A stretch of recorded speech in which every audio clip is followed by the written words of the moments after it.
Hey y'all, I just turned on my grits and I'm going to show y'all what they're looking like. This is the consistency that I like. Because once they hit the plate, they are going to start to get colder and they're going to stiffen up even more. So I like my grits like this. This is how I like them. I got my bacon.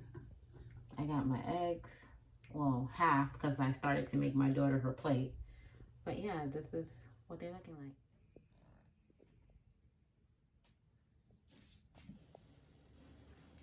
Okay, y'all, here's the finished product.